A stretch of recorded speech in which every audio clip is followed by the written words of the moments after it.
first of all, to the Holy Spirit is the end of my life. Then to our apostle, Reverend David, Mr. Olin, all the other designated ministers of this great church. It's an honor to be in your midst. And the question I was supposed to be, what does a godly mother looks like to you? I failed, but I never broke up. I faltered, but I never let go of his hands. So today I'm imploring all the mothers to hold on, to never let go.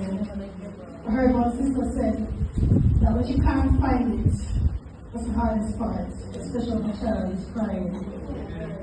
I heard another sister say that how proud she is when she sat there and saw her son walking across the podium. Today, there are many persons who are without a mother. And as we know, as a mother, that there are mothers, and they are the other word. So stand up for your children. Let the spirit of obedience